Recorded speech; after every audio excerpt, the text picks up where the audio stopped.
now. All those in this area must be evacuated now.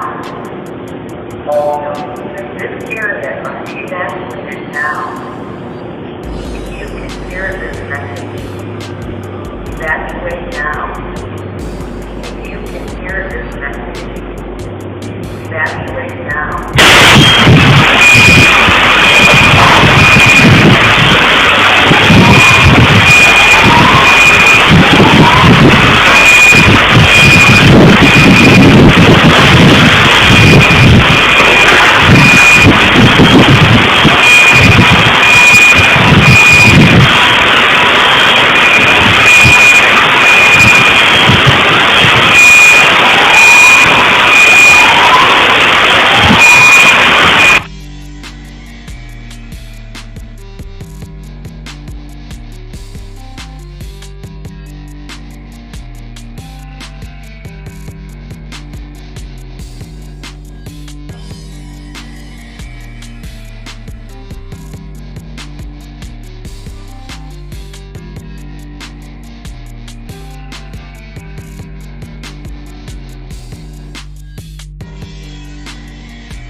This is what they're about to start doing now.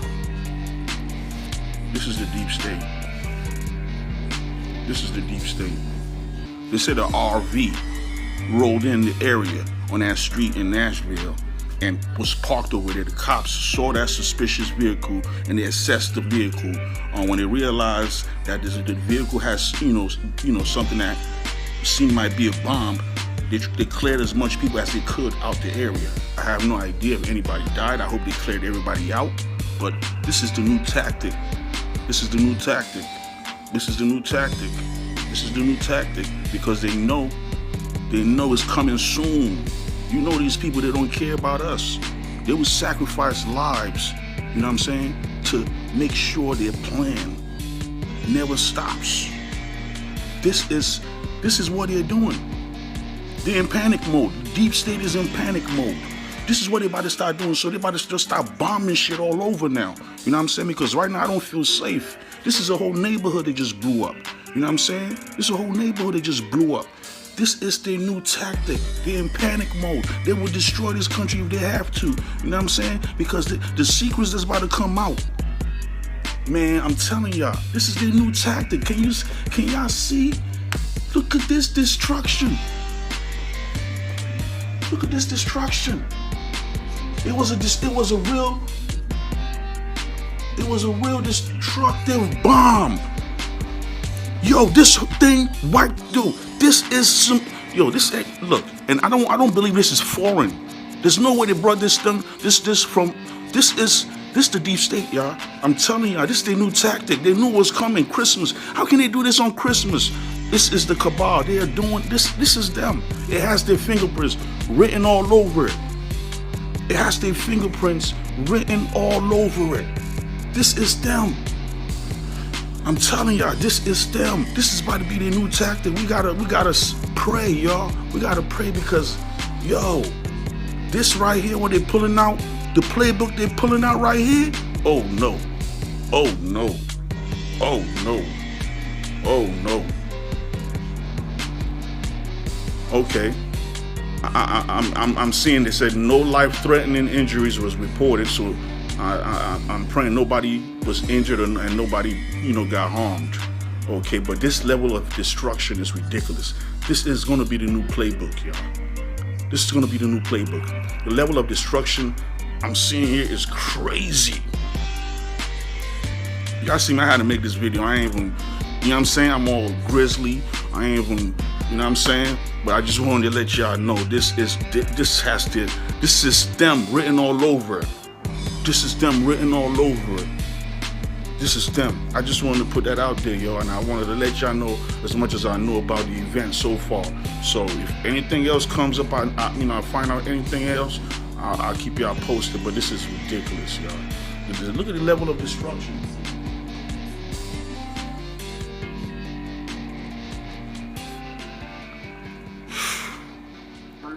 So I called 911 for the first time at 5:32 this morning was my 911 call to say that I had heard gunshots. Well, then I went downstairs. We have a 2-level apartment, and I looked out the shades of my window, which I was a little bit afraid to raise because of the gunshots were so close, and I saw an RV directly out front across the street.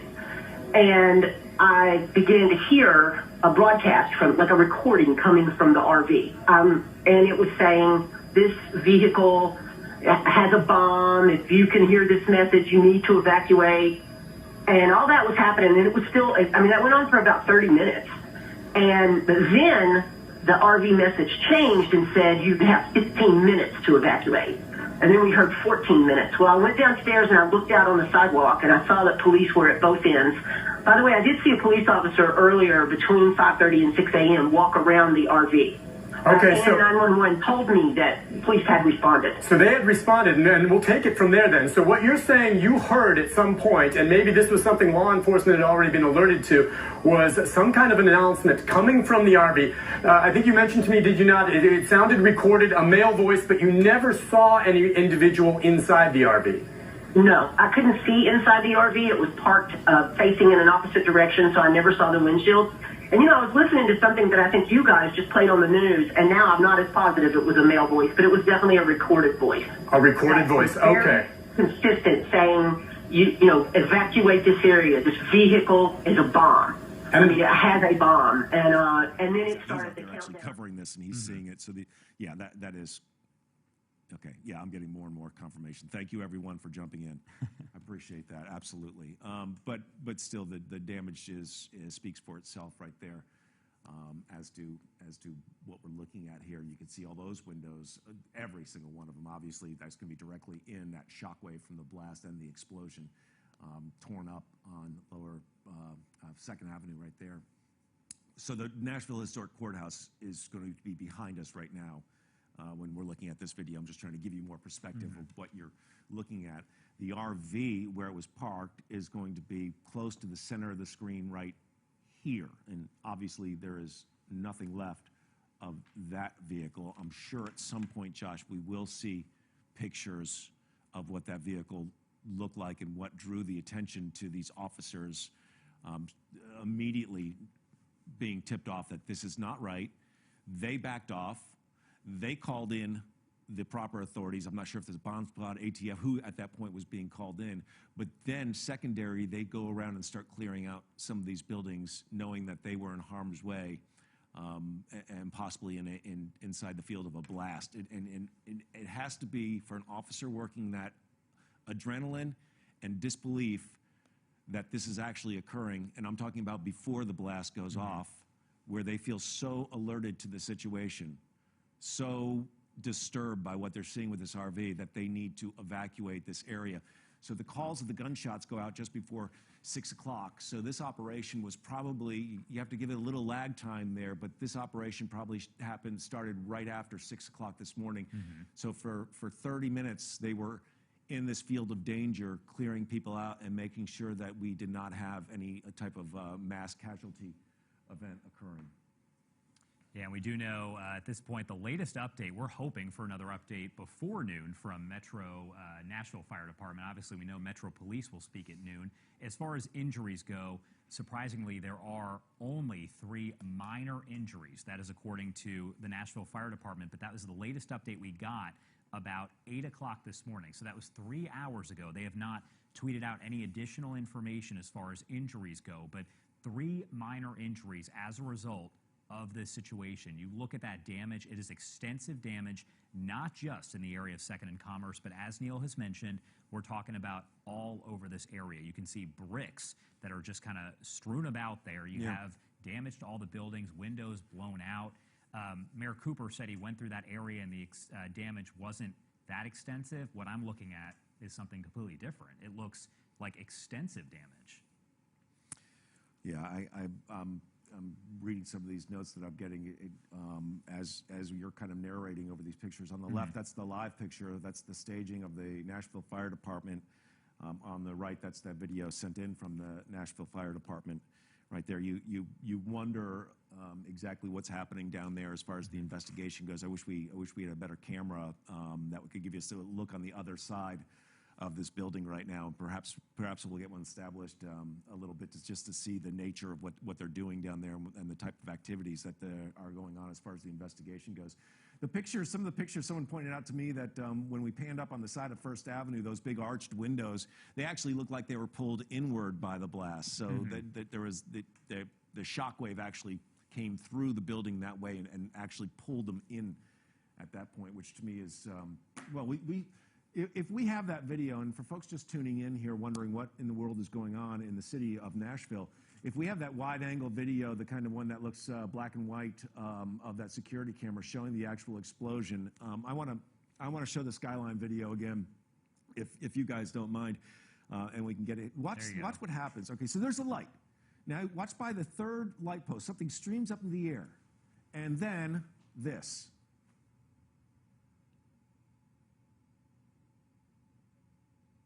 Now, the perspective is off a little bit because, you know, obviously you're shooting over the top of the AT&T tower. And I want to make something perfectly clear. The AT&T tower, the Batman building, is not connected to this other, well, it's connected and it's the same company, but the other building is the one down there on 2nd Avenue. It's this totally nondescript building. If you didn't know what it was, there's no sign on the door or anything that says what exactly it is down there. It's just this kind of plain Jane government type looking building, but it's actually a large AT&T center of operations for communications right there. So again, assume now this was no accident, and trying to think of the way investigators would think about this and go about their job. Why was a communications center at the center of this? When you have so many other truly Nashville things in this area, all right, you have Bridgestone, you have the courthouse, you have Lower Broadway, you have so many more distinct, you have the Parthenon, you have so many things that say Nashville more than a nondescript AT&T comm building in downtown Nashville. And that's where you choose to park an RV and detonate it at precisely 6:30 Christmas morning, Josh. Did they know that's what it was? There's so many questions that we hopefully will get answers to, but did they know that's what it was? As you mentioned, a lot of people over there don't know that's what it is. It's a nondescript looking government building, and you don't know what this person was thinking or what was going through their mind at the time. Yeah, I'm sorry, Ashley, where were we going live? Okay, Valencia Wicker, on the ground for us, has been speaking with folks, and at this point, they're just kind of taking interviews from folks that have witnessed this and just observing, like we are, what's going on. And I'll let you take it away, Valencia. Go ahead. Yeah, I tell you what, the same shock and awe that you describe in watching or seeing some of the damage from this explosion is exactly the kind of feeling that we're getting here downtown. As I mentioned before, we are just less than a block away from 2nd Avenue, and just down 2nd Avenue to our left is exactly where all that damage and where all of this happened. It's kind of the center point of everything. And as you can see, the police presence here has not gone down at all. In fact, we've seen more officers show up. Of course, as you've mentioned, we have Metro Police, we have Tennessee State Troopers. We did see the FBI just a few moments ago. We saw more officers with more dogs, which really gives that indication that they are still intentionally and intensively looking for something, someone's to, you know, whatever we can kind of keep our eye on. Right here, you're seeing there are officers.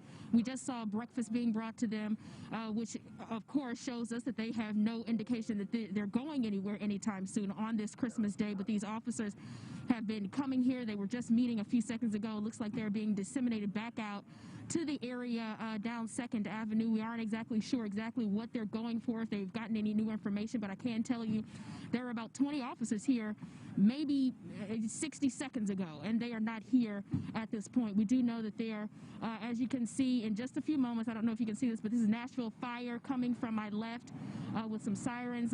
There's another officer, or it looks to be an officer, in an undescribed car that's going down 2nd Avenue. Again, we do not know what they are responding to. We do not know if there's new information that they're going for, but I can tell you that there has been movement here. We were about 2 hours ago, we tried to go to the courthouse to kind of get a view from above exactly where the scene is.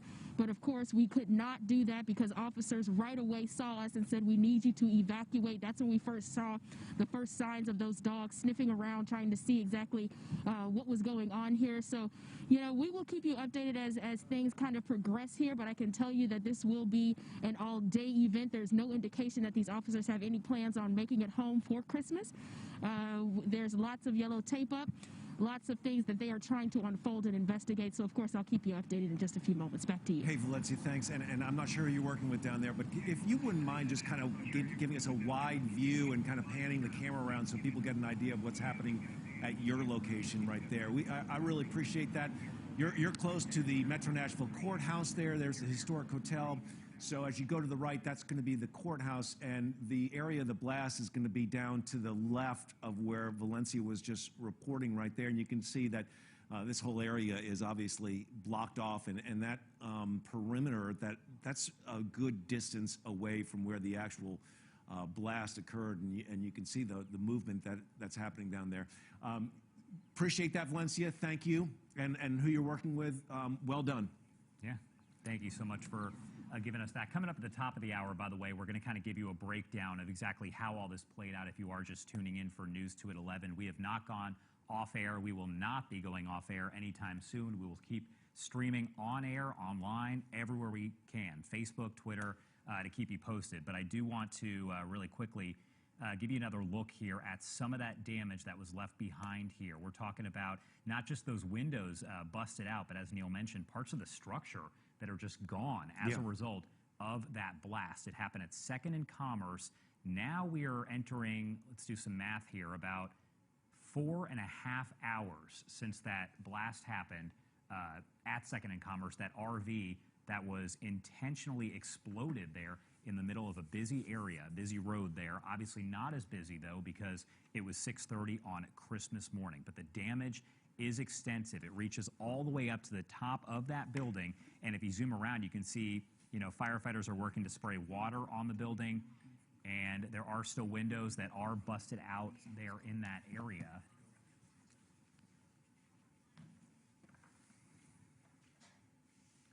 So much extensive damage as a result. We do have programming in our ear right now. Yeah, I apologize if you're hearing that at home. Not sure if, okay.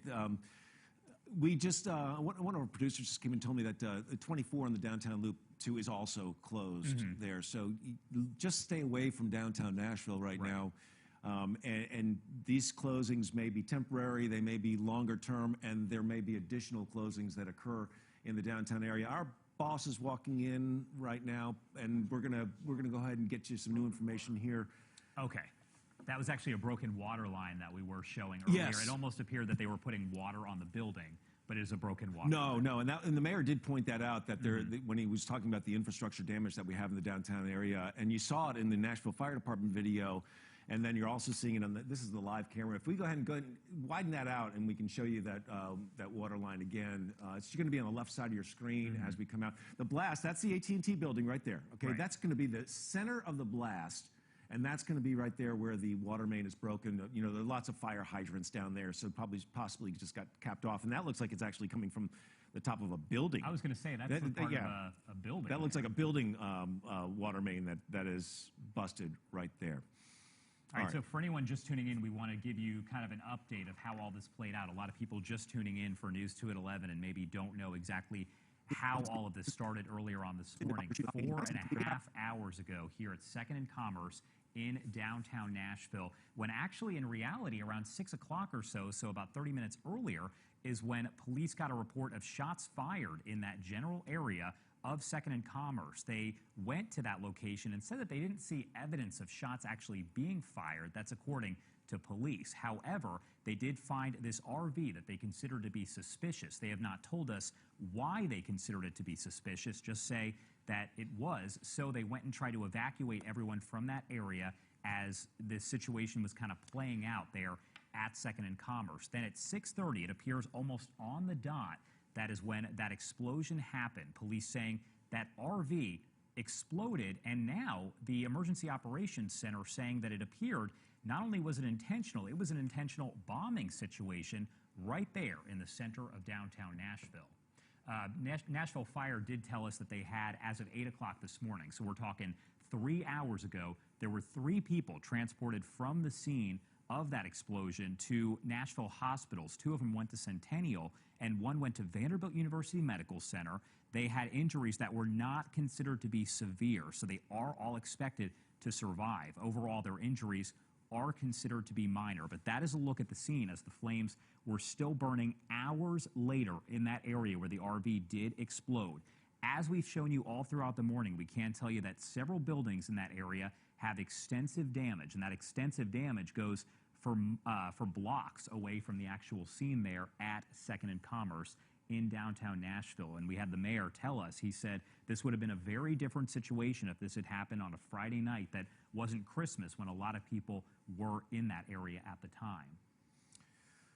The reports of the gunshots beforehand, just before 6 o'clock, that the police were receiving, that's going to play a key role in this investigation as to why the gunshots were who was firing at who, if anyone, and what was the intent of those gunshots.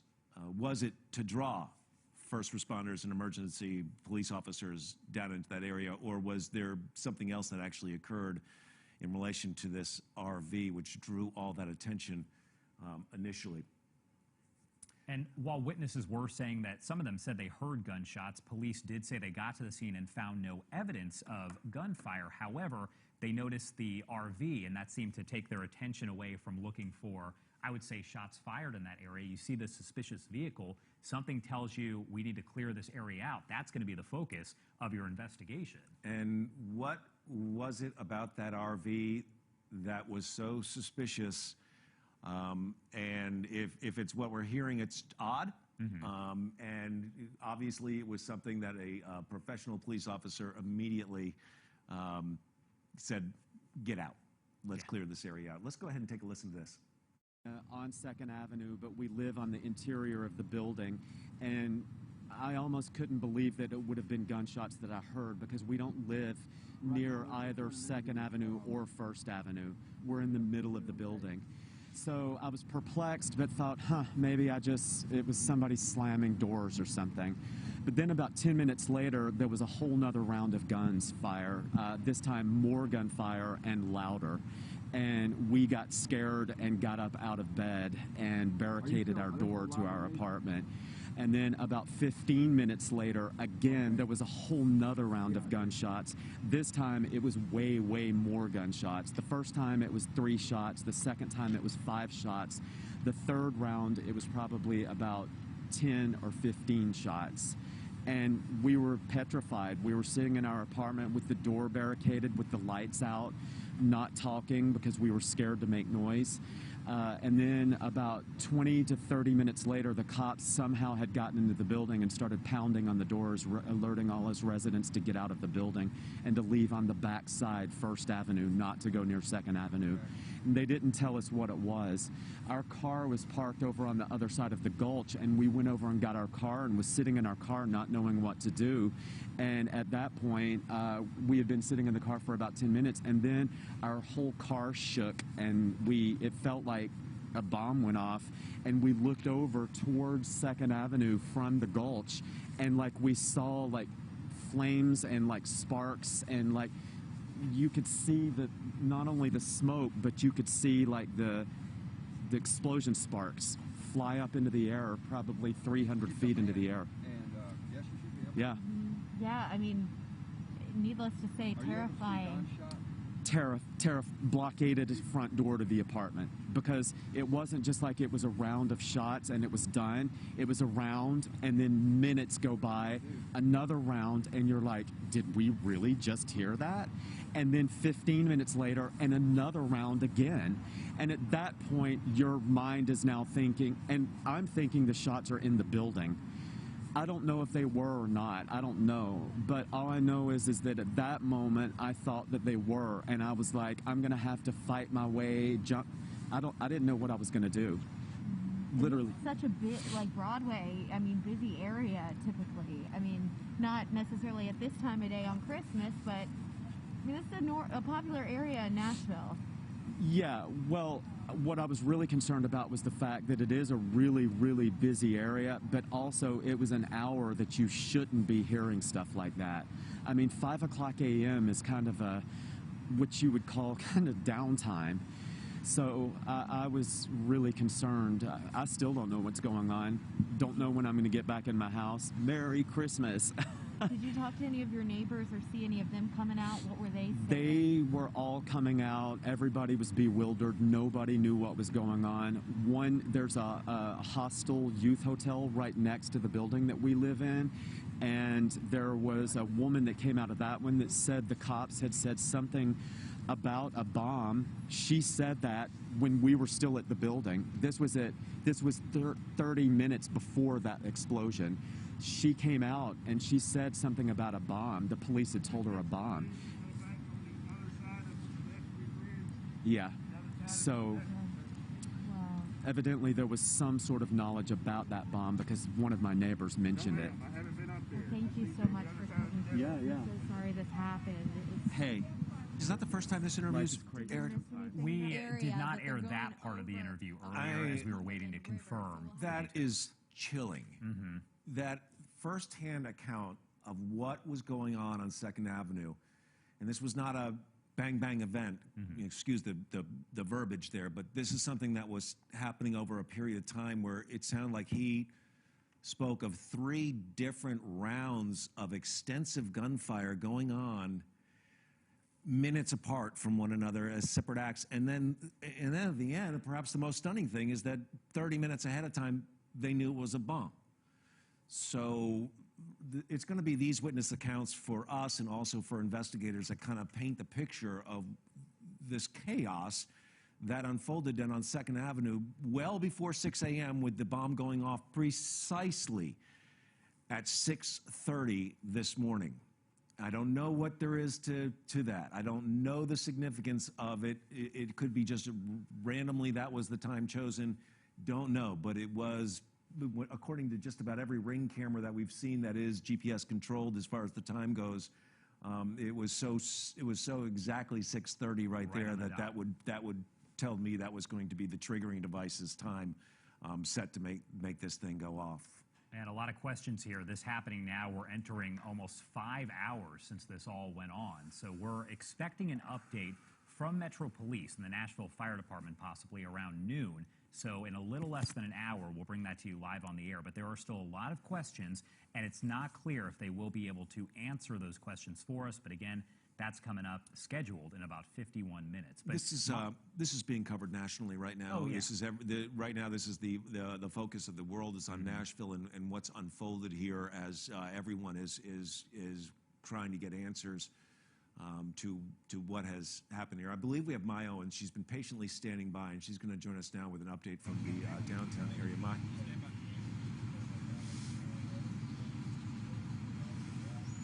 Well, Neil and Josh, you've been talking about just the scale of this explosion. From what we're seeing, they have blocked off from Commerce Street all the way up to the courthouse. And you can see behind me at least 7 Nashville fire station trucks are out here on the scene. Now, at first, ATF, Metro Police, and fire crews were out here congregating here where you see the yellow caution tape right in front on the side of Hooters in front of just a Fizzle Rocket soda shop just in this parking lot here, but they have slowly moved further down. If you look just further past, you see a black awning. Now remember, we are on the back side of where the explosion originated from, and so you can see crews, Metro Police, Fire, ATF, they're all down there just walking up and down this area next to that black awning. It looks like they're just assessing the damage. Now, that just shows you've both been talking about just the sheer amount of force this explosion had to go from one side of the building all the way pushed through to the other side that you would think would be shielded from this explosion, but clearly it wasn't. A lot of debris and damage down there that we can see just from on top of this hill right alongside the river. Again, crews, Metro Police, fire stations, multiple fire crews out here walking up and down. We've even seen K9 units walking around this area with dogs just sniffing the area, trying to see what's going on, if there's any other possible device, anything that might happen again. Just seeing that sheer force. I mean, Hooters, if you take a look, windows completely shattered, broken out just across the street, the building here. Windows, again, shattered completely out. Part of the building and even damaged at the very top of it. Just showing you just how forceful this explosion was. Now, I know multiple people have been driving through here just trying to see the damage for themselves, because it's still extremely shocking that this would happen on Christmas Day. I think it still hasn't settled in for some of us here just looking at it, and the first responders here. Now, it's been a long morning, and it seems like it's going to be even longer. A few moments ago, I saw someone bringing in food for first responders. Thankfully so, but it seems like they're going to be out here for much longer throughout the day, trying to assess damage, trying to figure out what happened, and get to the bottom of why this explosion happened here on Christmas Day. And you can see just multiple crews. It looks like they're all standing here across from that black awning, just looking at the damage, with a couple of people moving to the other side, walking up and down there, just trying to get a better picture of what have caused it, what damage is there. I know multiple people who drove by here are waiting to see, check on their businesses, check on their apartments, and see when at all, if at all, they can get back in those to see for themselves the damage that they need to clean up. But so far, police have said that that's not going to be anytime soon. FBI also out here on the scene, just trying to figure out what's going on and assessing more of this damage. Appreciate that. Thank you so much. Again, it's going to be the Box 55 folks from the Nashville Fire Department down there helping these folks, because they know it's going to be a long day and an unexpected day at this point. If you noticed when she was giving her live update, there are cameras everywhere down there. You cannot walk in downtown Nashville and not be on camera at some point, especially at that particular corner. I have a feeling when this investigation unfolds, there's going to be something to do that. There was a reason they chose this area. I also clarify that I told you that the AT&T comm building is not identified. It is identified. All the doors, in fact, do have the identification of the building, so they would know that they have parked it in this particular location right there. These are some of the images from earlier. Again, they brought out the specially trained canines, which are assisting with the gathering of evidence there and the processing of this extremely massive scene right now. Yeah, so you can see crews are still out there for sure. We expect that federal investigators will be out there for quite a while. Sure. You are urged to avoid the downtown area today and possibly for several days. We don't know at this point how long this investigation is going to go, because we still have so many questions about exactly what happened. Metro Police, of course, saying their canines, the TBI's canines, they are all involved in this situation here and this active investigation taking part in downtown Nashville. This all, of course, starting at 2nd and Commerce there. That is when the explosion happened, almost on the dot, as Neil said, at 6:30. When we had the Ring cameras that were up, almost all of them do show that one timestamp right at 6:30 when you hear that explosion and see the explosion in some of the video. The Metro City Councilor for that area is Freddie O'Connell, and he was putting out some information earlier, and he's kind enough to join us live on the phone right now to discuss this situation. First of all, we're sorry this happened in your district. What do you know? What's the very latest information you have, Councilor? Hey, good morning, gentlemen. Good morning. So what a way to start Christmas, right? I mean, at that timestamp that you mentioned at 6:30, we were hearing sort of the twin sound effects of our girls tumbling down the steps for what they thought was going to be Christmas morning, and then meanwhile my phone blowing up from information related to this incident. So the very latest I know from MNPD is that, right now we as a city are operating under the suspicion that this was an act of intentional violence. I have not yet heard anything about a motive.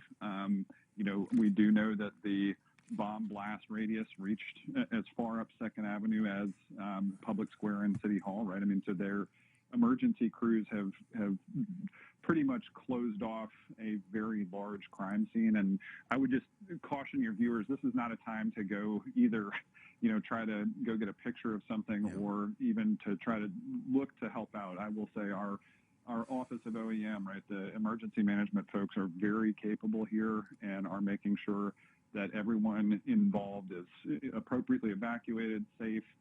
In this moment, this is still a crime scene. It is still, it's the kind of scene that requires an emergency response. So I hope viewers will stay calm, keep their distance for now, check in by phone and messages and whatever with anybody they know that might have been in the area. But this is, let's not all go rushing into this site right now. You know this area obviously like the back of your hand. We've discussed the fact that there's the AT&T comm building right there. Across the street is the Hooters restaurant. What other businesses and buildings are there? And approximately, Counselor, how many people do you suppose live in this tight area of the downtown?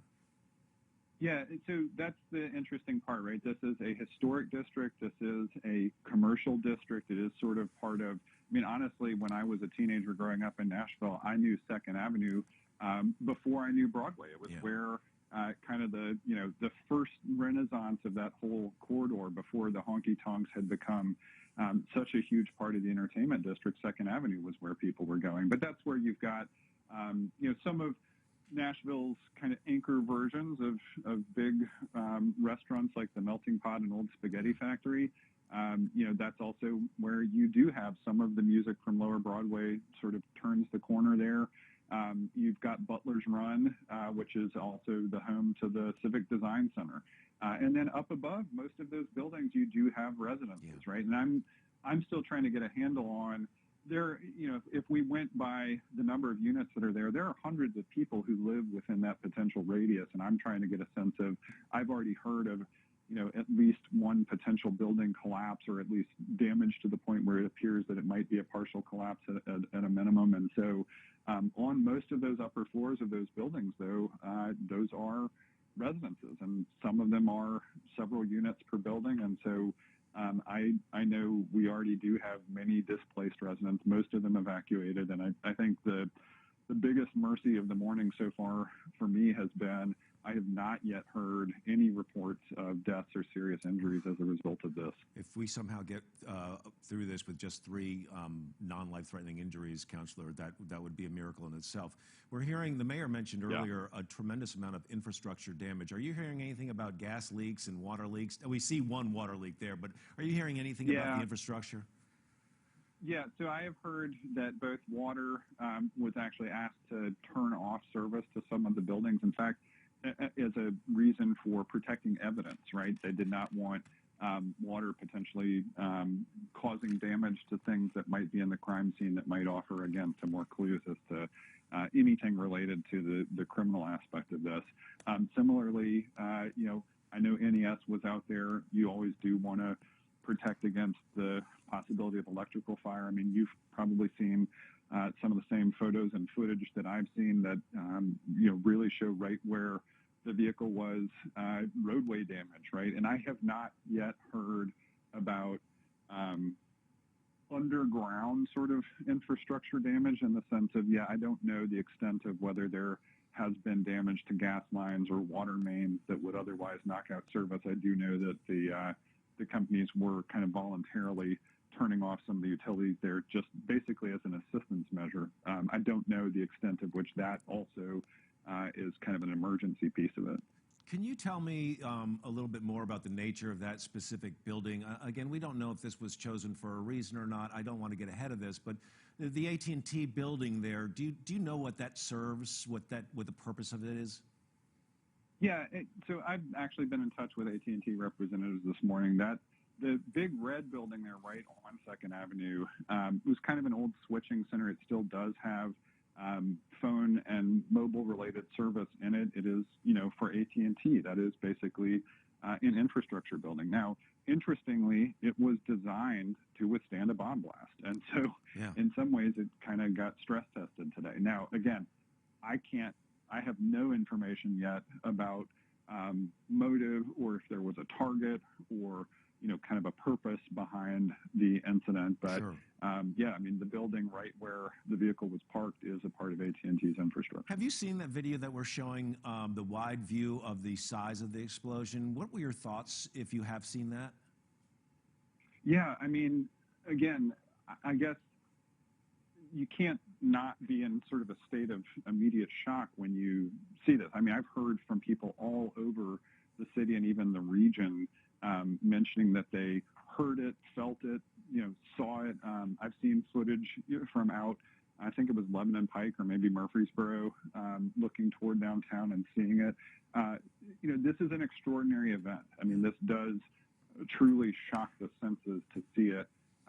We even in a year where we've already had a devastating tornado followed by windstorms, I don't think anybody was hoping to end the year with sort of another catastrophe, right? I mean, we are dealing with so much as a city right now, and it's almost incomprehensible that we would wake up on Christmas morning to such an event. And I value every second of your time, Counselor. Is there any final message you want to pass along to the people of your district? I guess the biggest thing I would say is message of extraordinary gratitude to our first responders who really are showing why this is a job that requires limitless courage, right? I mean, we're going into a blast scene. So first, a message of thanks to them. A message to everybody else to continue to do your best to stay safe, healthy, and calm. I, like many others, are eager to jump in and join the recovery effort, but for right now, this is still a crime scene. This is still something that is under investigation. We are still dealing with emergency response. So for now, I would just generally steer clear of the area, pay attention to Metro's official resources, news outlets like yours to get ongoing information about this, but do so from the safety and comfort of your homes. All right. Metropolitan Nashville City Councilor Freddie O'Connell, I thank you for your time, and I know we will be talking to you soon. Stay safe. All right. Sure. Thank you all. You too. Thank you. Thank you. And Metro Police actually just providing some more information. They have a news conference scheduled for a little more than half an hour from now, but they just put out their official release that, I mean, it doesn't really tell us anything more than we knew, but it does say Metro Police, FBI, and ATF investigating today's intentional 6:30 a.m. explosion of an RV outside 166 2nd Avenue North downtown. Of course, we know where that is. Vehicle and pedestrian traffic downtown restricted as that investigation continues. They do say officers responded to shots fired on 2nd Avenue at approximately 5:30, so we're talking an hour earlier. The department's hazardous devices unit was called to check the RV. As those officers were en route, the vehicle exploded outside of the AT&T transmission building. Multiple buildings on 2nd Avenue were damaged, some, as you're seeing in our video, extensively. They are asking anyone who has information, as they do in most of these cases, to give a call to Nashville Crime Stoppers. That number, of course, 615-74-CRIMES. That is the first official release that we have received from Metro Police this morning about this. I was struck by Councilman O'Connell's comment that this AT&T building in particular, you'll notice when we show the pictures, it has no windows. Mm-hmm. It is built to withstand a bomb blast. It is literally a structure meant to survive a bomb blast. And what they have to piece together is, was that RV put there for a reason? And if so, what is that reason right there? And I apologize if I seem to be harping on the fact that this is the AT&T building right there. But you heard the counselor also mention that it's not as useful as it used to be in its useful terms. And we'll wait to hear from AT&T, obviously, for their official response to what's going on. But obviously, Councilman O'Connell has spoken to AT&T. He mentioned that in the interview right there. Again, these are some videos from not too long after the blast. At this point, you can see that cars were still burning, and this debris field is focused really right there on Church Street by 2nd Avenue going down toward Broadway, Lower Broadway right there. And we're working to verify other video here, but it sounds like there was almost like some sort of broadcast message going on on 2nd Avenue for folks that live down there. And the source and origin of that, whether it was an official broadcast of that or was nefarious in nature, is going to be something else that hopefully we can bring you here shortly as well. But again, we're only going with what we have as confirmed information, and We're only going with witness accounts of 3 separate rounds of what sounded like a chaotic amount of gunfire that happened minutes apart. We know that police officers arrived on the scene initially not because of a suspicious RV, but they arrived initially because of the reports of gunfire. Then they took note of this RV, which sounds like it was parked closer to the AT&T building than it was toward, say, the Hooters on the other side of the road there.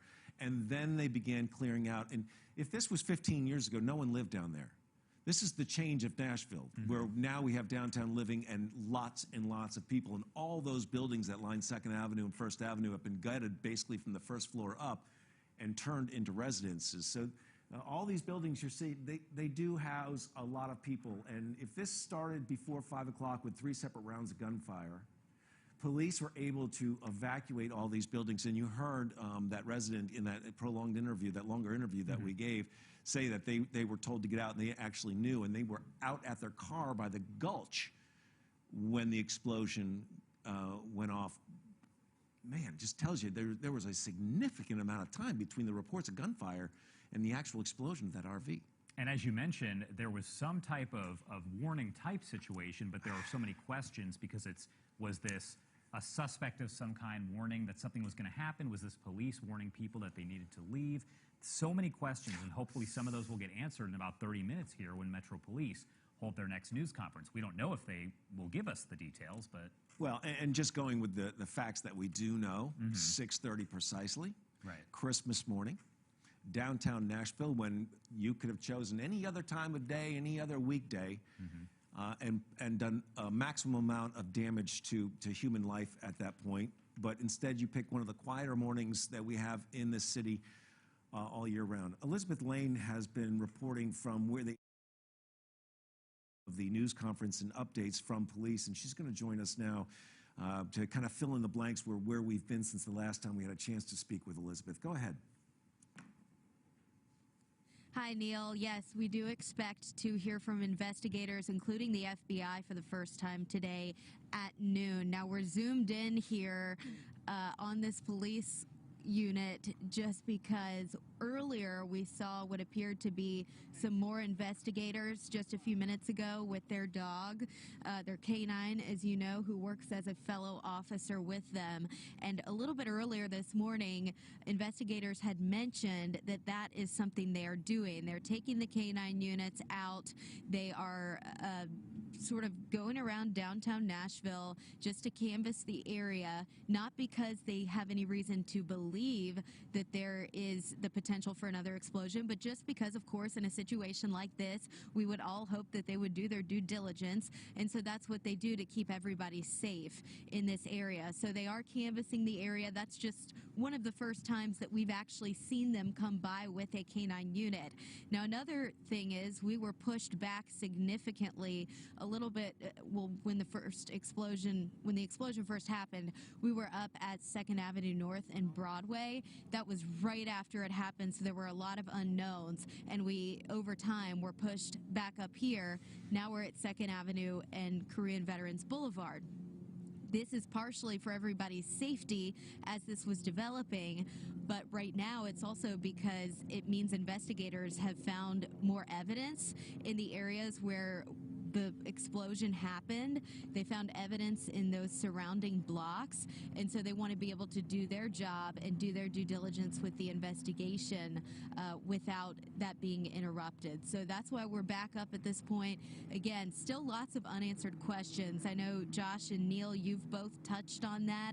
We definitely plan to ask police about their timeline here, and we are expecting to hear from them in just a few minutes coming up in the next half hour or less. Guys? All right, Elizabeth, thank you so much. Yeah, we are 30 minutes away from the next press conference. These are some of the overhead images that we have of the shortly after the blast, as smoke is rising up from the exact spot where this RV was parked. If you're familiar with that particular corner, that's about the only spot on that corner where you could actually, if it was on the curb, that's about the only place you could actually access that as well. And I'm going to hold off on this first-person account until I get an okay from the person that sent it to me, Josh. Okay. But it's a little disturbing if in fact we get the okay to go ahead and go with this as a first-person account. But perhaps we'll try to get him on the phone for us this morning. And if you have any pictures and video, and you do send it into pix@wkrn.com or news@wkrn.com, or you post it to our social media, it would really help us if you gave us the direct source of the video. Meaning, did you shoot the video or not, and express permission if you did shoot the video that we can air it, because this is the situation right now where you are helping us to forward this story as much as we are helping you to advance the story as well. And I have to say my compliments to the Metro Nashville Police Department and the Nashville Fire Department for being so forthcoming with the details that we have been able to share so far. The fact that this early in the investigation, and I know it's been, 5 hours, but... If you stay tuned throughout the entirety of this video and you catch this Easter egg, you are a real one, let me just say. You are Sicario of the week, hell, the month. Appreciate you guys watching my videos in their entirety. Put a lot of effort into them. And a lot of the information comes through from the very beginning to the very end. So please be sure, if you're seeing this, to spread the word in the comments below. Let the people, the fellow cartellers, know that you stayed to the end and you enjoyed the Easter egg that I had for you guys. So now here's the Easter egg. Here's the theory of what I think is kind of going on. A couple of theories. This could have been the deep state, a shot across the bow, right? They could have been warning Donald Trump pretty much, and to stop, or we're going to commence bombing of the peoples. And like I said, that could have been a shot across the bow. If you guys didn't know, some of y'all probably know, but Japan was blackmailed much in the same fashion, but they didn't believe, and I'm not talking about the atomic bombs. I'm talking about the deep state's attack on their nuclear facilities via, I think it's HARP. Basically, they just, charge up the ionosphere, something to that effect. I mean, obviously, I'm not a scientist, but I read the story and it made sense. They pretty much charge the ionosphere with positive ions or something to that effect, and they bounce them up into the stratosphere, and they kind of bounce back with the force, and it's has the ability to cause like earthquakes, I guess. HARP at its finest, let's just say. So if you believe that or not, I don't know. Like I said, I only believe in God, so everything else is just a theory, possible, plausible, probable, all that good stuff. So anyway, another theory is this was a small-scale operation by the Trump admin to get into an area that they couldn't get to. So maybe, because what strikes me as odd is the warning. Would the deep state really care and give us a warning like that, or would they just go ahead and start bombing across the board and let Trump know what the fuck is up, right? So it makes me think that these people had a conscience, thus being the good guys, thus being white hats, thus it being an operation. But who knows? Let me hear your guys' theories in the comments below. Be sure to share this story. I know it was kind of a long video, but I hope I spiced it up and caught you guys' attention in the very beginning, to go through the whole process of the shootings and all this stuff. It's a lot of information to process. It's obviously more than what they're going to let us know. We'll see, I guess, who they blame for it, who becomes a patsy, if anybody gets caught by it. Was it like I said, I think it might have been the white hats doing an operation like on an underground bunker in the middle of the city, and they didn't want to kill people, but they found the only best way. But then again, the same logic applies to that. Would the military or the Trump, would they not? I don't know. I was just thinking, they gave us a warning, but what did they not find? They're also warning the deep state, So anybody that they're trying to catch, obviously at that point would probably, but if they're trapped in the bunker, I don't know. I mean, who knows what's really going on underneath the scenes, behind the scenes, deep in these underground bunkers. We're not being told. There was a video the other day of a Black Hawk. Maybe I'll share that on my next video.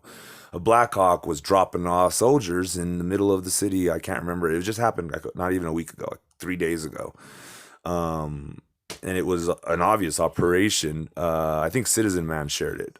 Check out Citizen Man, by the way, if you haven't yet. Go subscribe to his channel, and also go subscribe to the Lightworker channel. He's the guy at the very beginning. I'll try to tag him. Maybe I'll put him in the link to his YouTube channel in the description below. Better yet, that's a good idea. Just because I want you guys to subscribe to him. He's really good, and he, I truly appreciate getting some of the intel. I was looking for the damn videos, and boom, they popped up on my feed via the Lightworker, and I was searching for them in the actual YouTube feed, and I couldn't find them, of course, Well, it was just inundated with lots of other videos that were, like news feeds and shit like that. So anyway, guys, like I said, that's all I really had for you for this Christmas. Sorry to be the bearer of bad news for some of y'all, and sorry to, I was hoping to do some Christmas stuff with my kids. My phone broke, so it kind of messed everything up in that aspect as far as making a video for her channel, my daughter's channel. But we're gonna get that fixed and get back to that here, hopefully before the end of the year. But yeah, it's just sad that I had to come to you guys with this story on Christmas Day. So please forgive the cartel for ruining your Christmas Day if I did. But I'm sure you guys prefer to be informed rather than uninformed. So that's all I have for you. Damn Corona, sorry. As always, y'all, you know the routine. To God be the glory.